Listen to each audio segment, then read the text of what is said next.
नमस्कार, आप देख रहे हैं विश्व व्यापार न्यूज चैनल। मेरी ने विनीता के साथ आइए देखते हैं आज की हमारी स्पेशल स्टोरी। रूसी बॉर्डर से सटे शहरों में भाग रहे लोग, सोशल मीडिया पर शेयर हो रही है वीडियो। बड़ा खौफ, रूस और यूक्रेन के बीच तनाव चरम पर पहुंच चुका है। इस बीच रूसी टैंकों के यूक्रेन में घुसने से लोगों की घबराहट और बढ़ गई है। सोशल मीडिया पर लगातार शेयर हो रहे वीडियो से खौफ का माहौल साफ दिख रहा है। बॉर्डर से सटे इलाकों में लगे यूक्रेन में अंदर की तरफ भाग रहे हैं। यूक्रेन के राष्ट्रपति व्लादिमीर जेलेंस्की ने आज एक अहम बैठक बुलाई है, जिसमें आगे की रणनीति पर फोकस किया जाएगा। रूस के रवैये से लोगों में भावना भी बढ़ रही है कि अब यूक्रेन को नाटो से जुड़ ही जाना चाहिए।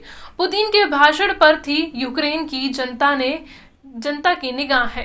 यूक्रेन में लोगों की नजरें रूसी राष्ट्रपति व्लादिमीर पुतिन के भाषण पर गड़ी थी और उनकी धड़कन भी तेज हो रही थी। खौफ का ऐसा माहौल कि लोग सो नहीं पा रहे हैं। एक तरफ रूस के टैंक और भारी सैन्य साजो सामान धड़धड़ाते हुए यूक्रेन की सीमा में घुस रहे हैं और दूसरी तरफ अब तक धैर्य रखे यूक्रेन के लोग एक दूसरे से पूछ रहे हैं कि आगे क्या होगा।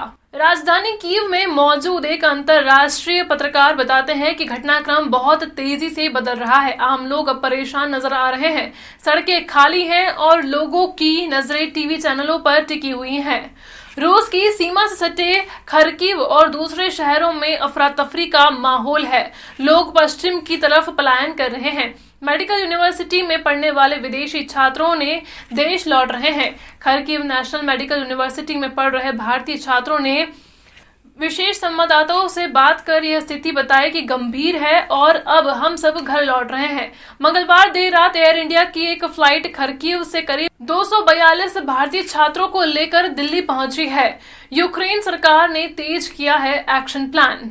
रूस ने यूक्रेन के 2 अलगाववादी इलाके लुहांस्क और डोनेट्स्क को स्वतंत्र देश के रूप में मान्यता दे दी है और अपनी सेनाओं को सांसद की मंजूरी से विदेशी धरती पर भेज दिया है। इन हालात में यूक्रेन के लोगों को लग रहा है कि यूक्रेन के पास अब नाटो की तरफ जाने के अलावा और कोई दूसरा व्यवहारिक विकल्प नहीं बचा है।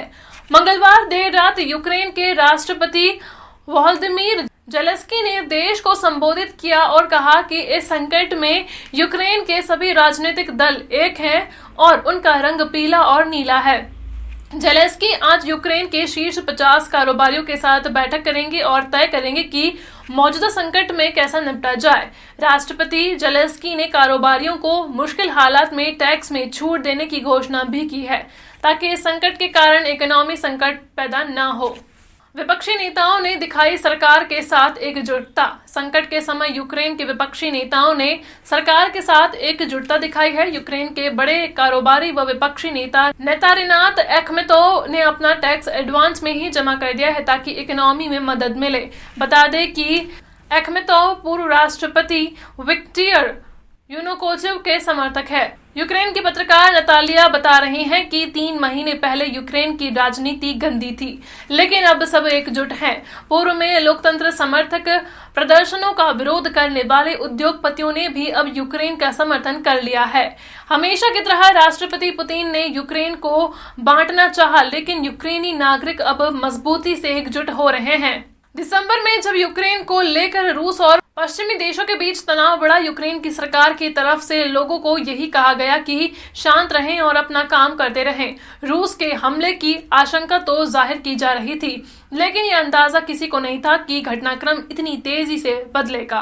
रूस ने अब स्पष्ट कर दिया है कि वो स्वतंत्र घोषित प्रांतों के उन इलाकों पर भी नियंत्रण करेगा जो विद्रोहियों के कब्जे में नहीं है। अब रूस समर्थक अलगाववादियों के नियंत्रण में इन प्रांतों का 1/3 इलाका ही है। ऐसे में यहाँ भीषण संघर्ष होने की आशंका पैदा हो गई है। हमें उम्मीद है आपको स्टोरी पसंद आई होगी। इस तरह की खबरों पर बने रहने के लिए हमारे YouTube चैनल को सब्सक्राइब करना और वीडियो को लाइक करना बिल्कुल न भूलें।